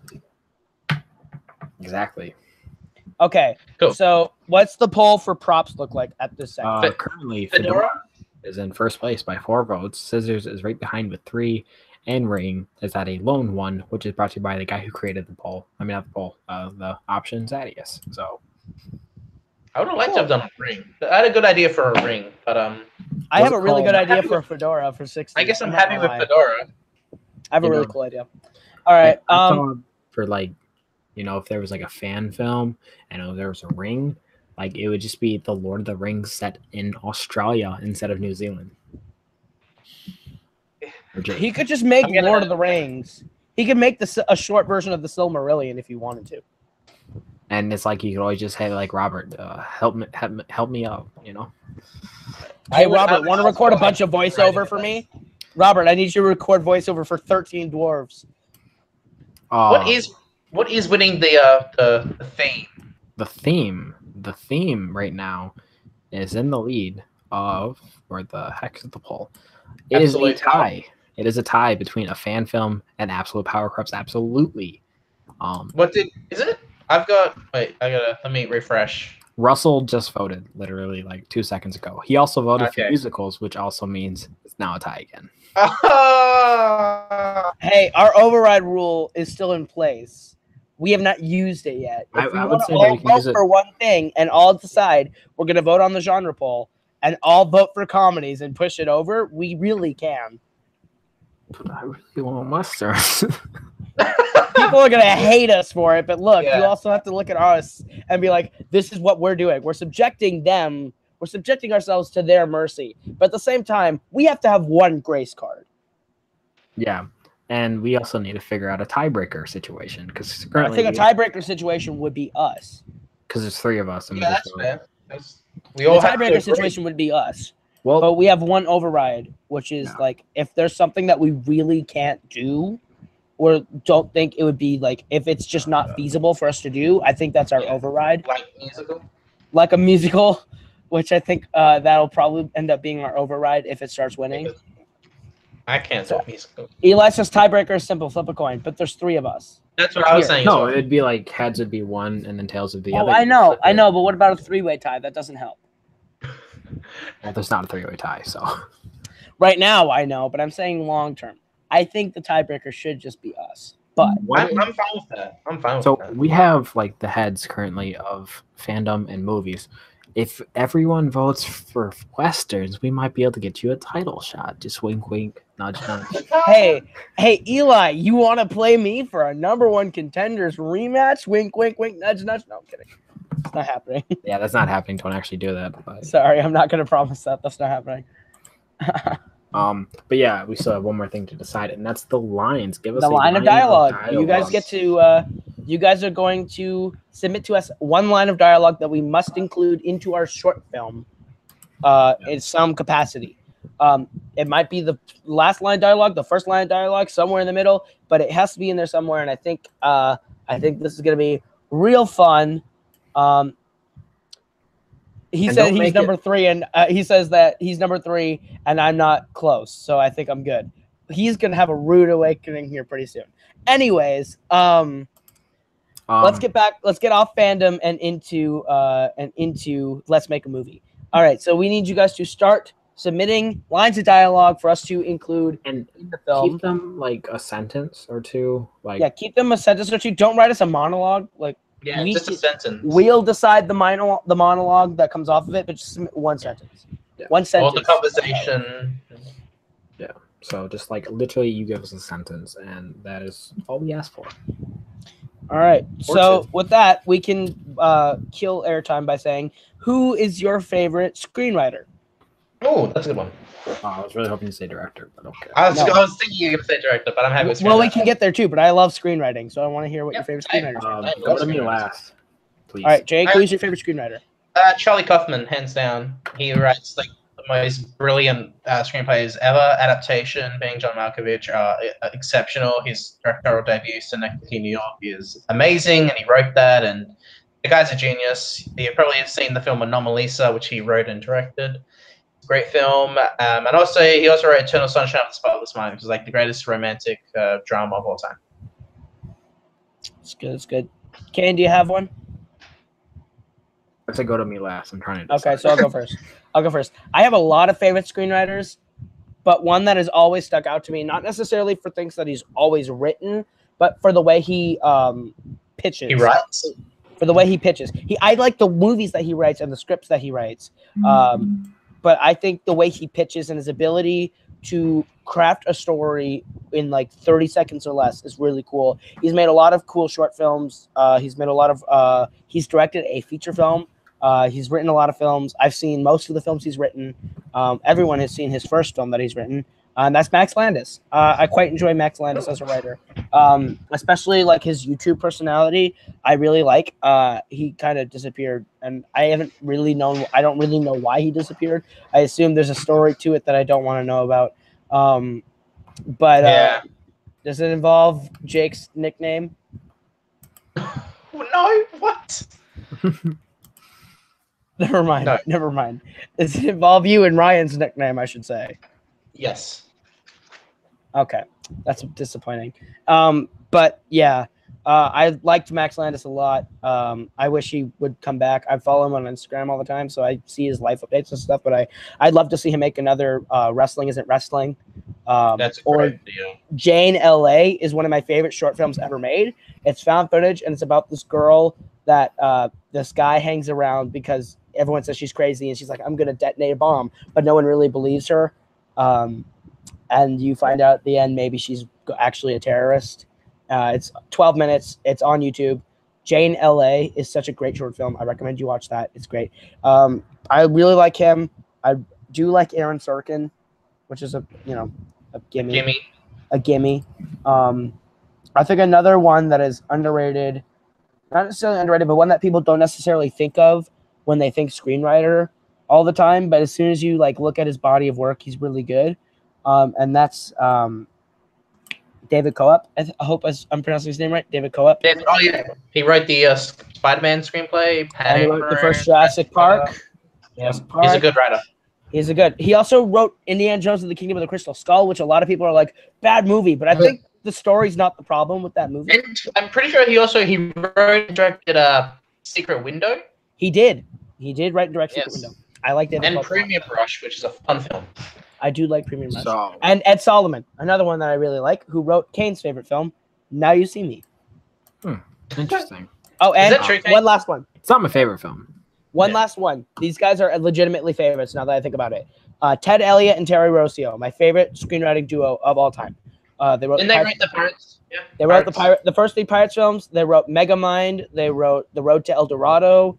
They write. I love El Dorado. I love The Road to El Dorado. They write so many really fun adventure films. They do adventure really well. And they're my favorite screenwriting duo of all time. Just look them up on IMDb. You'll see. Holy crap, they've got a great filmography. And Kane. So I got a couple that I did some research, and these are people that frankly, it's like I know them more for their directing stuff, so I don't really see them much as screenwriters, but it makes sense, you know. And the first person I'm going to say he's fantastic. He even wrote a film that he did not direct, but he still wrote it, and it was really good. And that's Damien Chazelle. Incorrect. It's true. You know, he did Whiplash, 10 Cloverfield Lane, and La La Wow. Land. He's not doing First Man though, which is kind of sad. I think that's interesting. Yeah. So that. Damien Chazelle, that's a one for sure. One that, I mean, why not? Why wouldn't I say this person? Taika Waititi, like Of course. Did you? I don't think he wrote Thor Ragnarok. Though. He did not He write Thor did, but Ragnarok. he did write Eagle versus Shark and Boy. He wrote Eagle vs. Shark Boy, Hunt for the Wilder People, What We Do in the Shadows. He's writing Jojo Rabbit, which is his next film, which is a film about Hitler.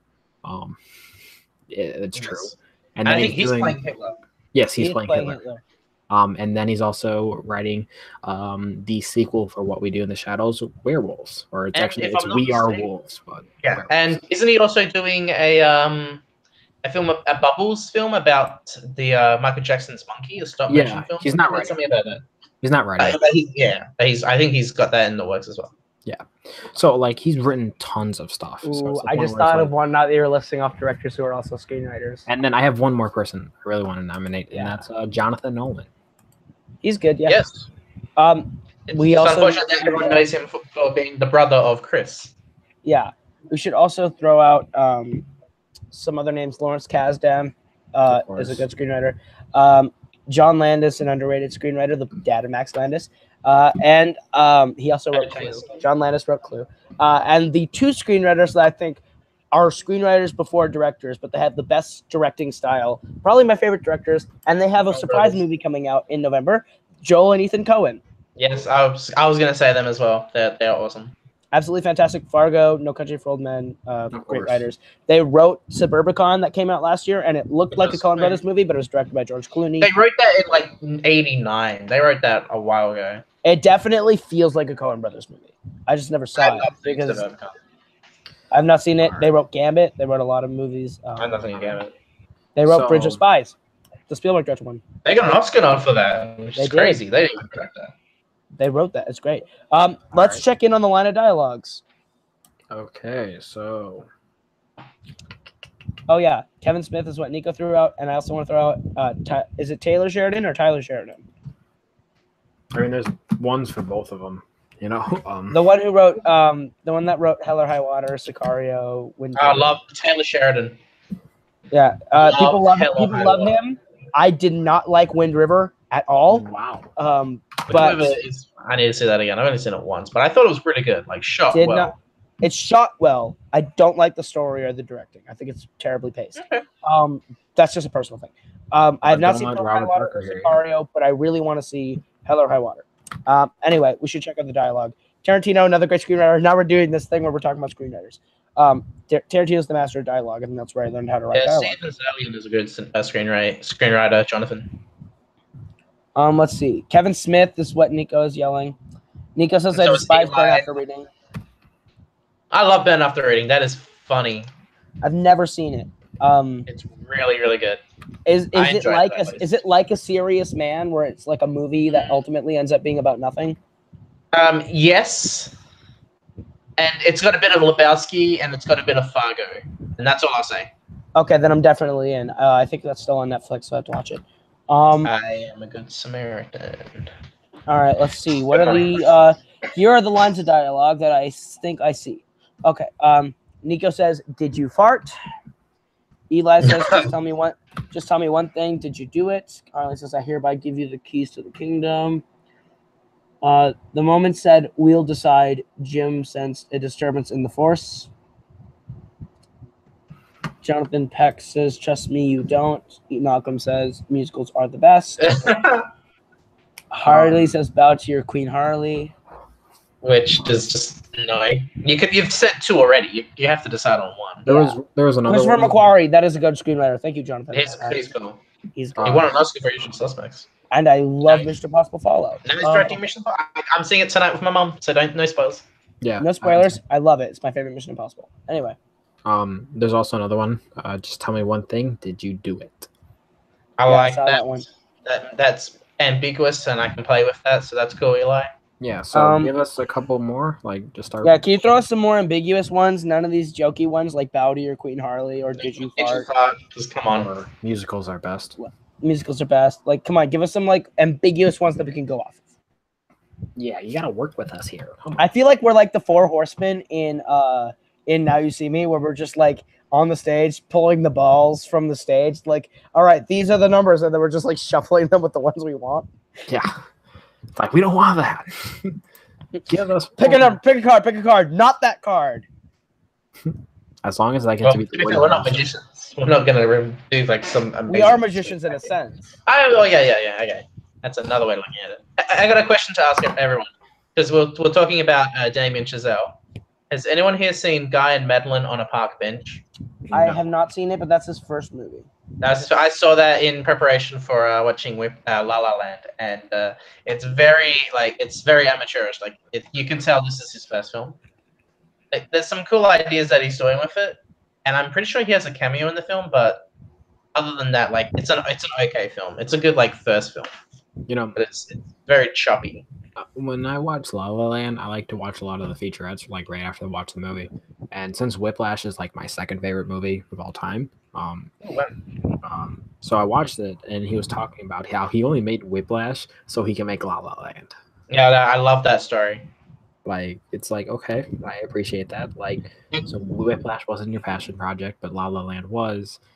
But hey, I got Whiplash. Caleb got La La Land. We're all fine. I like La La Land as well. I'd choose La La Land over Whiplash. The thing is that he even tried to make Whiplash. He couldn't. So he made a short that Jason Reitman picked up, and that got made. And that was the selling point. With J.K. Simmons, and that was the selling point to make the feature-length film. So it's just a bunch of ideas, a bunch of goals he had to accomplish. While we let the results come in, very quickly, I want to hear what you think the best first film by a director is. I'll go first. Reservoir Dogs by Quentin Tarantino. Best film? Are we saying theatrically? Best theatrically released, like first film. Okay, I got one. Amores Perros by Alejandro González Iñárritu. Which is like Pulp Fiction, but like so different. You guys are putting me on the spot because you guys just thought of this right away. I did. Iñárritu is one of my favorite directors. He made my favorite film of all time. Is Birdman your favorite film of all time? Absolutely. I mad respect that. I'm just gonna go on straight up like just the hype train and say Get Out. Oh, that's a little because he's only made one film. But and Us is coming. He's making like a spiritual sequel though with Us. Is he? Is that a spiritual sequel? I know he's making Us. But... Us is supposed to be like a spiritual sequel to. Unless we can count Whiplash, just saying. No, I don't think we can. I think Jonathan Peck says The Iron Giant, which is Brad Bird's first film. Yeah, that's a good one. And he also shouted out my favorite screenwriter of last year that if we could give out a Best Screenwriter of the Year award to Michael Green, who wrote Logan, Blade Runner 2049, the first couple episodes of American Gods, and Murder on the Orient Express, all in 1 year. Ooh, I just saw that. He had a good year. He did have a great year. Although Murder on the Orient Express wasn't that good. Also, I'm not a big fan of I liked Murder on the Orient Express, and I want it to start a new age of Agatha Christie movies. It's not as good as the 70s one because I think the 70s one had better pacing in terms of where they set up introduced the Armstrong case instead of dumping it in the middle as an, oh, by the way, that's how the movie starts, which is what I like better with the 70s one. But they did set up Death on the Nile as the sequel, and they're making it, and I really want to see it, especially with Kenneth Branagh. He is? Yeah, Kenneth Branagh is directing it and reprising the role of Poirot, and I think he's my favorite on-film Poirot. So, which is big because I did really like Peter Ustinov. So here's some couple extra, lines that we have from Nico. Where are my keys? From Zadius. Damn this stupid fedora. It brought me nothing but hell today. Next time I'll just wear my lucky ring. Breaks the fourth wall. Sorry, Zed. We'll take creative liberties with that if we pick it. And Malcolm, sorry, we're not taking that one just because, again, if it looks like the 60s is going to be the setting, so please don't make topical references to like today or political stuff that might get or political backlash. stuff. I mean, but the thing is, you can do political opinions through different characters' views if you have to work it in. Yeah. You can make a terrible character that would say stuff like that. All right, but I do think we should wrap this up very soon. We should. So we're gonna cut it off. Let's nominate our dialogue bits. Okay. I'm going to. I want to go first because I never get to go first. Oh yeah, you go first. Mine is just tell me one thing. Did you do it? All right. I'm going to nominate. Let's see. That was a good one. I'm gonna nominate. Where are my keys? Where are your keys? Wink, wink. Nudge, nudge. Ah. Okay. See, See, now Jake's left with all the other ones that we don't completely love. We took the two. There's only like two really like good ones, yeah. Good ones, and then everyone is just jokes. Yeah, well, you could take the Zad joke one and like rearrange it. And I do like Malcolm's one, but Donald Trump wasn't big in the 1960s. With Fred. Fred Trump? Fred Trump. What? Who's Fred Trump? I think that's his dad, but his dad wasn't as big as him. Yeah, I was gonna say. That wouldn't make as much sense. So let's just not. If you were gonna do that and we're set in the 60s, you'd have to say like Kennedy, and no one would say that about Kennedy, especially not in the 60s. Unless he's the guy who killed him. True. That would be an interesting comedy. Musical about the death of Kennedy. 11/22/63 by Stephen King.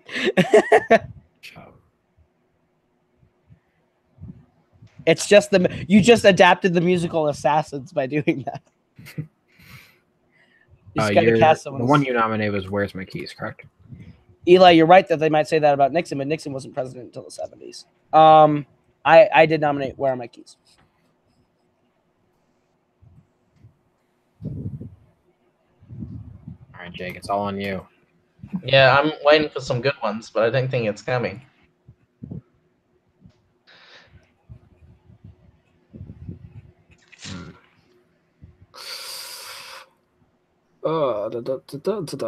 So, awkward silence. Yes. Yeah, I think I'm going to also throw in. Yes, I know he was vice president before Kennedy. He was vice president for Eisenhower, man, and he ran for president against Kennedy in 1960. You're stepping toe to toe with the biggest president nerd in probably the country. So don't come to me. Don't step. Let's not talk about presidents. Throw out a line for Jake. Yeah, throw out a line for Jake because you've written the best ones so far. Yes, Eli. Thank you. But Eli already has a line, right? Eli already has a line. Well, I mean, they can have more than one, can't they? We've taken multiple submissions from people before. Okay. All right. Just because Eli's the only one that's kind of taking it seriously. Here, Jake, I'll throw you a bone. What is that? I mean, that's fine. I'm fine with that. It's a little. Let's see what Eli puts. Because I'm curious. I don't think it's coming.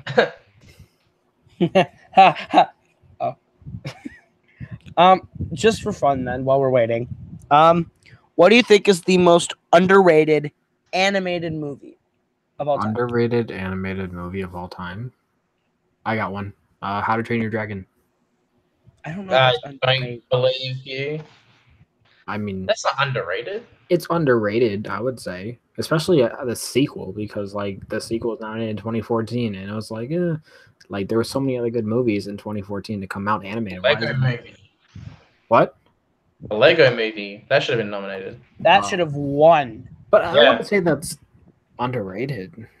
That isn't underrated at all. I wouldn't say How to Train Your Dragon is underrated at all. In fact, Kane, I'd say there's another movie that came out in 2010 that's animated that is completely underrated, and that's Megamind.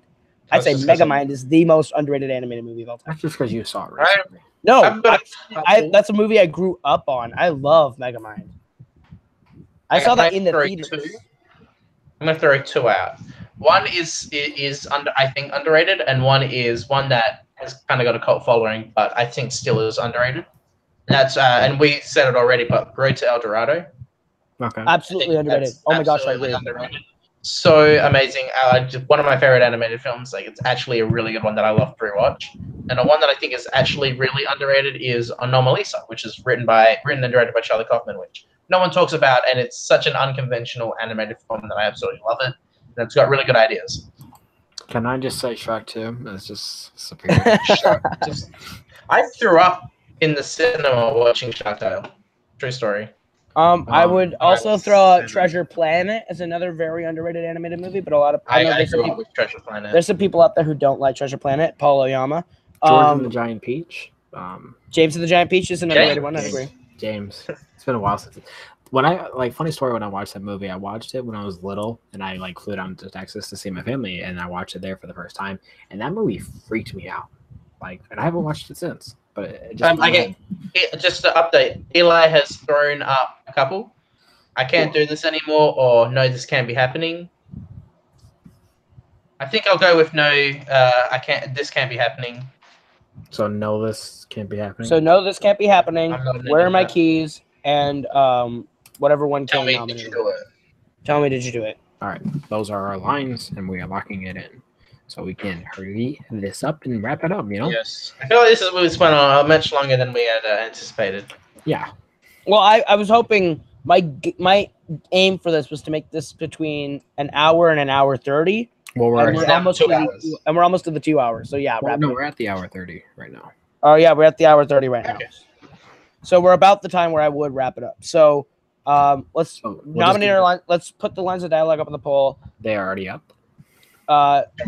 Just hang out for a little bit, wait a little bit for everyone to vote on polls, and then lock in our. But I'm going to go back to the very first thing that we have, and that's going to be the setting, because we changed the genre, and that means our official winner is the 1960s. All right, so 1960s is the genre that we have to make the short film in. That is locked in. So if you're playing along at home, you have to make a short film set in the 1960s. I will of course make a whole post about this, just so. Yeah. So if you're in the Multiplex group and you want to play along, there will be a post detailing exactly what the specifications are. And Jonathan Peck voted for what exactly in that one? Do you remember? Jonathan Peck. Jonathan Peck voted for. It actually doesn't. It doesn't actually matter because 1960s won by a landslide on that one. Yeah, I was gonna say, didn't he do present day? I love that Eli just wrote, man, we should all just workshop a movie together and make a movie together. That's kind of what we're doing. No. It's just we're all going off because we're all very distinct in our directing styles. That we all have very distinct visions for directing, which is why we're all making our own and coming together and saying, hey, mini Oscars, which one would you give the Best Picture award to? That'd be really cool if we just do nominations. This was Best Actor, Picture, Best Director, and Best Screenplay. Yeah, I like that. I like and the more films, the better. And that's it. That's it. We have to give out a Best Picture, a Best Director, and Best Screenplay, and Best Actor. I'll do actor or actress. And it doesn't have to be just the lead. If there's a supporting character who's just really good, and only do a Best Actor and a Best Actress because we don't want to do all four. Yeah, I would say actually just do actor, actress, or just two separate categories. Actor, actress, director, picture, and screenplay. So then we have 5. Say editing as well. Editing and cinematography. Sure, let's do cinematography and editing, and we'll stop there. Okay, yeah. And then once, of course, cinematography, director, screenplay, actor, actress, and picture. Awesome. Are the awards we'll give out. That sounds great to me. That sounds really fun because then we don't have to be like, this is it, and this is our winner. But at the same time, we can talk about the things that we loved about each. Yeah, so we're in an interesting scenario because when we get to the theme, it is now a tie between a fan film and Absolute Power Corrupts Absolutely, because Jonathan Peck voted for Stranger in Strange Land, and sadly that is in 3rd place. So this is where it comes to us, where we will decide, we'll all vote individually on which one we want. I will throw out my vote first. I'm voting for Absolute Power Corrupts Absolutely. And I'm voting for a fan film, so Jake, you decide. You're the deciding vote. Which theme do you want? Absolute Power Corrupts Absolutely, or fan film. Yes. What's it called again? Absolute Power Corrupts Absolutely is your theme, or a fan film? Or a fan film. See, I just want to do something different, so let's do Absolute Power Corrupts Absolutely. All right. Which no one says it can't be a fan film, but by changing the theme. Now, can I get a definition of what that actually means? Yeah, Absolute Power Corrupts Absolutely is if someone is given like an absolute position of power or special abilities, like some form of like you have power, And it's going you are to corrupting it. You are corrupted. then you by are that. going to be corrupt using it, or it's going to corrupt you. This is gonna be very interesting. You can Like, take that if you're the, if you you can start out your political run as the best Joe Blow on the street, win, get the presidency, and the power of being the president will corrupt you as a person. So But that's it's if you do a becoming political corrupted film. with power. Kind of corrupted power. How power corrupts a person. All right, so Is what now that thing we is. get to the genre, and westerns have 0 votes. Sad face. Congratulations. Shit. And then we are in a tie. I think it's a tie. We have a It's a tie tie. again. With comedies and musical because Jonathan Peck counts as a vote, so therefore it's tied at 5 apiece. Wait a minute. Can we Which just one unanimously vote comedy and get it over with? No, it's tied from where I see, and Jonathan's vote would make comedy win, right? That means yours is more updated than mine. Hold on, let me see. Yeah, It is I tied don't on mine. Yeah, so that means comedy's Hunter win. actually tied it up. Oh, so comedy Well, won. that Comedy won changes it. naturally. That changes it because mine wasn't updated. That means a fan film actually won too. Oh, a fan film won, and it's a comedy in the. And you want to know why? Why? Because someone changed their vote. Someone changed their vote from Stranger in a Strange Land to a fan film. And Jonathan Peck is the only person who voted for Stranger in And a it was Strange Land. Nico, I think. So Nico changed it to a fan film because he really wants to see a movie about the Condiment King. All right, so we're getting a 60s fan film about a 60s fan film that is a comedy. So 60s. A 60s comedy fan film.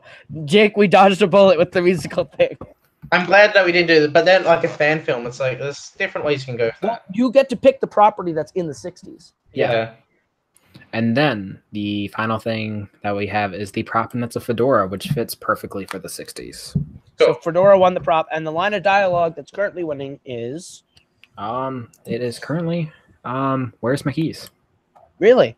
Yes, with 4 Where's votes. my keys? Yes. Actually, what did Jonathan Peck vote on that? Jonathan, can we get your vote for line of dialogue real quick, please, if you're still watching? He'll vote here in a second. The Black Adam joke strikes again. Basically, Black Adam. Oh, well, cool. They're all talking about comics and the theme that we're not doing. I kind of like the fan film one though. Yeah. Can we also get like credit to like who did this? Like who came up with 1960s? Absolutely. Who I think came up that's with fan film? Okay, the person who came, I'll go through the chat right now and tell you. I know Malcolm I think did that's fan film. deserving. Malcolm came up with fan film. Jonathan Peck did comedy. Jonathan Tim Peck did comedy. 1960s. Tim came up with 1960s. I think Tim and Eli both came up with the 60s though, because Eli said 1961 before Tim said the 60s. So both of So them. Eli and Tim came up with the 60s. I said Tim and Eli. Tim and Eli.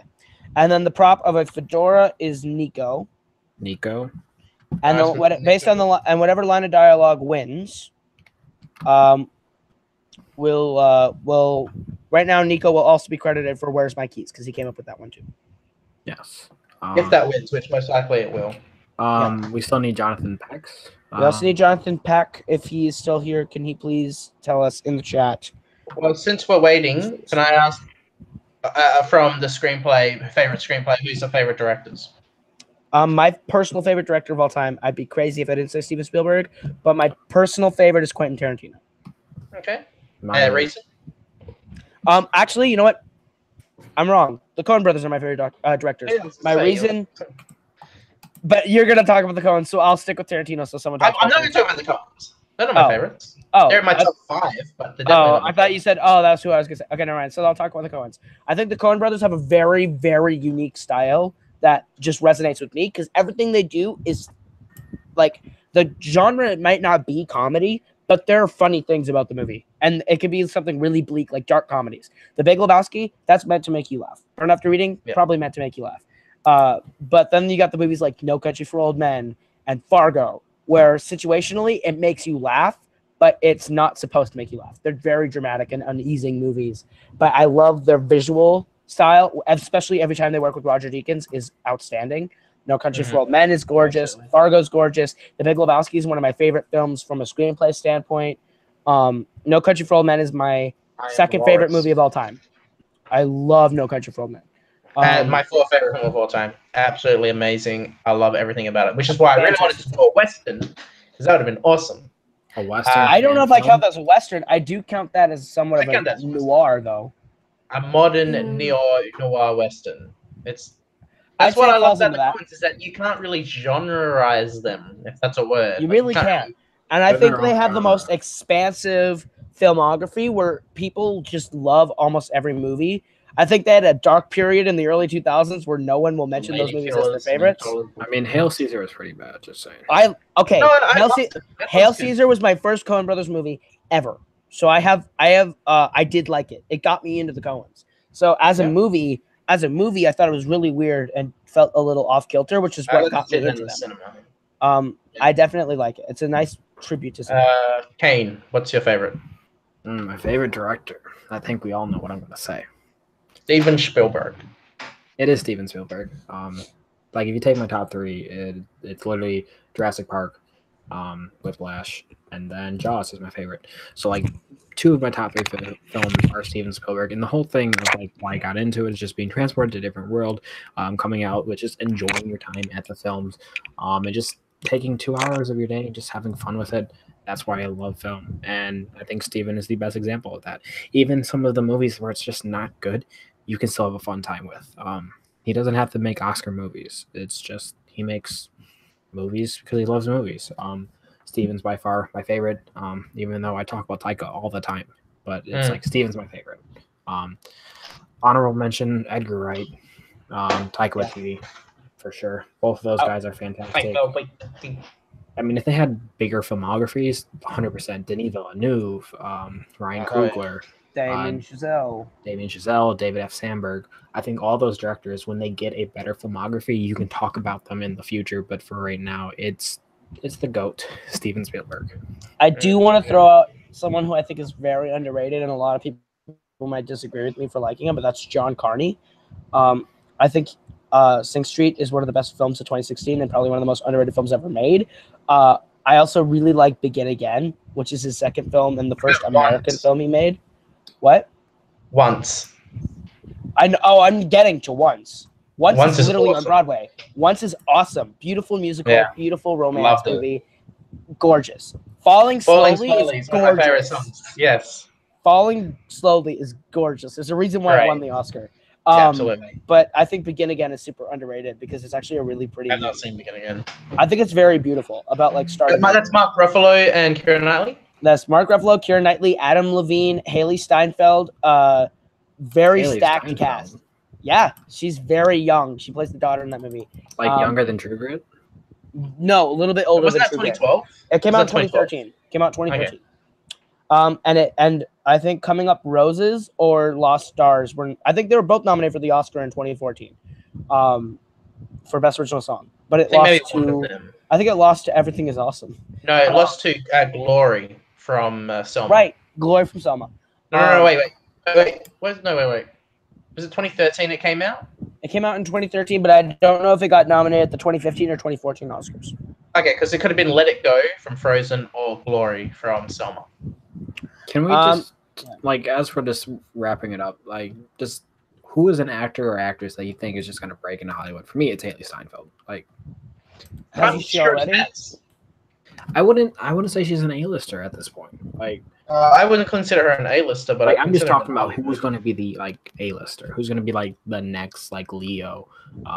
Chalamet, absolutely. Timothy Chalamet, yeah.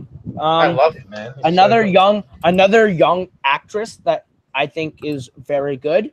I don't have her name on the top of my head, but she plays Cassie Lang in Ant-Man and the Wasp, and she was fantastic in Ant-Man and the Wasp.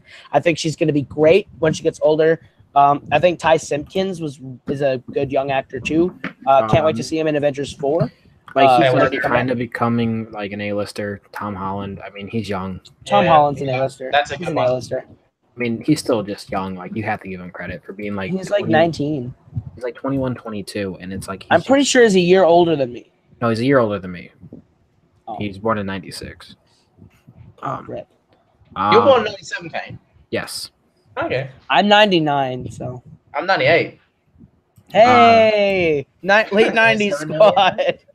The actress who plays Cassie is Abby Ryder Fortson. Abby Ryder Fortson. Right. Oh, you know who I hated the movie A Wrinkle in Time. Hated it. But Terrible. the kid, I thought was pretty good. The kid did a pretty good job. Young guy, can't remember his name. Another person I want to shout out is he was in a little film called Hunt for the Wilder People, and then just got into a bigger film called Deadpool 2, and that is Julian Dennison. Yes. He's cool. He's kind of bad in Deadpool 2. Yeah. And there's another kid. He was in Wonder. Like the main kid. Oh my God, Jacob Tierney. Jacob Tremblay. Yeah. Tremblay. He was in Room. He was excellent in Room. Great kid actor. I think he's gonna be good. Yeah, those are great. Those are some great kid performers. Yeah, Zendaya's not really young anymore, but she was. Otherwise, I'd say she's good. I mean, she's about the same age as Tom, but it's also like she's like 25, dude. Yeah. Is she? Yeah, she was like 16 when I was like 10. I remember watching her in that Shake It Up. Is that the show? I watched Shake It Up when I was a kid, and she was like 16.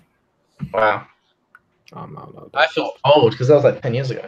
Yeah, that was like 10 years ago. Dude, that's weird. Bella Thorne, too. She's gone and done a lot of darker movies than Zendaya has. The shitty Netflix films. She's doing those garbage Netflix horror films about psycho ex-girlfriends. Yeah, and like Attraction. I want to nominate, and that's Melissa Simmons and Noah Jupe.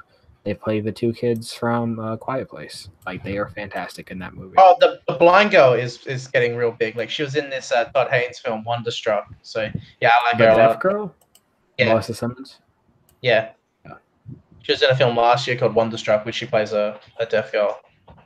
And then, also, like, you can almost just nominate the whole cast of It. Absolutely. Oh, my gosh. Sophia Lillis. Sophia Lillis is going to be a breakout.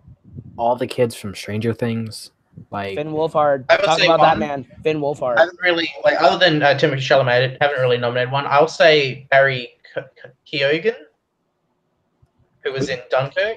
He plays the kid that gets hit in the head and dies. Spoiler. Spoiler. But I know him best from The Killing of a Sacred Deer, which is my favorite film of last year. He's really, really good. He's only 25, but he's got a couple of films in the work.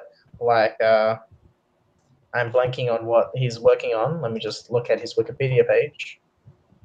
But I know he's got a couple of films coming up, like America. He was in American Animals, and he's in Black 47, which is coming out soon. Yeah. But I really liked him in Killing of a Sacred Deer. Yeah, and I kind of mentioned them real quick, and that's the cast from Stranger Things. But like a real standout for me is Gaten Mazzaro. Like he plays Dustin, and the charisma for that kid is fantastic. I mean, question: which one's Dustin? I don't remember that name. The hat and has lifts. The main kid. The main kid, not Will. With the lisp. Isn't that what's his name? Wolf. No, Wolfhard's the one with the glasses and the curly. I'm sending you a picture right now. Okay. Okay. I really like Sophia Lillis. I think she's gonna be great. Who's Sophia Lillis? She's Beverly. Okay. It? Okay, yeah. She's outstanding in that movie. I really think she's very, very good and a very mature actress for being 16, 17. Yeah, like Gaten Mazzaro, he's literally only really been in Stranger Things, but he has so much charisma, and his relationship with Joe Keery, who plays the babysitter, who I'm forgetting his name, and I feel really bad. Oh, he's not in It. Okay, I thought he was in It. But yeah, Joe Keery, who plays Steve, the relationship between the two of them is fantastic, and I think that's just something I should just say. I appreciate them. Hey, Jonathan, could you give us your vote in the chat? I know you were waiting for us to do this. Between these three dialogue options, the dialogue options are: "Where are my keys?" No, this can't be happening, and just tell me one thing. Did you do it? Those are the three options. Could you give me your vote of those three? Yes. Because that'll help us determine an official winner, and then we can call this very long 2-hour episode quits. Yeah. We should. I feel like we've gone too far in a few places. Yeah, but this is a fun podcast. Just kind of what we're I'm doing. enjoying this. I'm glad talking about Just films talking, with talk about people who movies love while them. people give us options to make movies. It's kind of fun.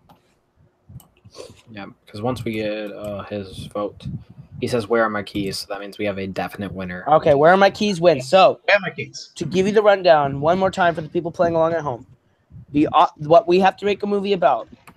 Our movie has to be set in the 1960s. It has to be a fan film. It has to be a comedy, and it has to use the prop of a fedora, and it needs to have the dialogue, "Where are my keys?" Which was come up by Eli. which was come up with by Eli. I thought No, it was Nico. That was Nico. Yeah. Oh, was it Nico? Sorry. That one's Sorry. Nico. Sorry, Nico. So yeah, that means that's our definitive thing. Remember, if you make this, I'll make a whole post about it on Facebook. But if you do make a film, you have till the 28th of September, and make sure when you post it, either post it in the title or in the description using hashtag multiplex make a movie. Make a movie. One word, make a movie. So one word, one hashtag. Do that. You have till the 28th of September to upload it. Frankly, I would start writing right away, but I'm going to go to sleep because I have I have to go to work at 9:30 in the morning tomorrow, and it's already almost 1 o'clock. All right. Well, this has been Let's Make a Movie, our first pilot episode. We're going to try first and last. We're going to try and do these like every 2 months. Like we said, there's a show that we're working on where we will debut these. We're going to do a mini Oscars with these where we will award a Best Picture, a Best Actor, a Best Actress, a Best Director, a Best Screenplay, Cinematography, and Film Editing Award to each of the submitted short films. They will be debuted on a unannounced show. And we are going to give you we're going to take 2 months on each short film. So like every 2 months, we'll do another episode. And it'll just be like every 2 months, you'll see short films from us, which will help flex our creative muscles and give you guys something to watch as well and play along with, even make your own short film. So thank you for watching. I'm going to give us brief little plugs. I know all of us are regulars of Multiplex, but I think it's fun to plug our people. So let's start with Jake Marangoni. Where can they find you? You can find me on Twitter at Pretentious Hack. You can also find me as one of the co-hosts of Multiplex Movie Warzone. We are still in the tournament. There's some stuff going on that's had to change. We're still trying to find a commissioner, but Tim Smith is gracefully helping me out with Warzone. We'll be getting some more matches up shortly. And I also on Worldwide Movie Trivia, and I was just recently in the Full Metal Geek match. You probably see maybe, I don't know, be coming up soon. And yeah, that's it for me. And you'll see me within a film, hopefully in 2 months. All right. And Kane, where can they find you? You won't actually find me because if you pay attention to our most recent fandom match, I'm not existed. I'm not here. I don't exist. I disappeared. So you can find me nowhere. All right. Well, we'll see you in 2 weeks. And wink, wink, nudge, nudge. Wink, wink, nudge, nudge. Not 2 weeks, 3 weeks. Sorry, it's 3 weeks. Forgot. We'll see Kane again in 3 weeks. So say bye, Kane, because you're not going to see him for 3 weeks. Exactly. And you can find me on Twitter and Instagram at Caleb Coho. That is KALEB KOHO. You can find me on YouTube, Caleb Coho, where I do my music stuff and a little bit of film stuff. And you can find my Coho Productions channel where I do a lot of movie stuff and film editing and trailers and fun stuff like that. You can find my movie Chick Part 2 on Caleb Coho right now on YouTube. It's not on Coho Productions just yet, but you can find it on my Caleb Coho YouTube channel for free. It'll be there for the rest of time until someone hacks and deletes my YouTube again. And you can find my album Shoot for Teams with my group The Forks on iTunes, Spotify, wherever you consume digital music. And you can find me running fandom fights right here, being one of the showrunners, question writers, hosts with Kane on that. So you can check that out every Friday here on Multiplex Entertainment. Just not for the next 3 weeks. Well, no, it's happening. You just can't find Kane here. I'm going to be running it alone for 3 weeks. Yeah, who is this guy? I'm not Kane. Yeah, who are you? I don't, what? My name's Toby. I'm the juggernaut. Anyway, we can't say that yet. But yeah, it's a little peek behind the curtain. But yeah, from me, that's been Caleb. That's been Jake. That's been Kane. This has been Let's Make a Movie. We'll see you guys again in 2 months when we debut our short films, and Lucky Kane gets 3 weeks to start on his before all of us. So we'll see you all next time around Multiplex, and next time with episode 2 of Let's Make a Movie in October. So we'll see you all next time. Dark Knight.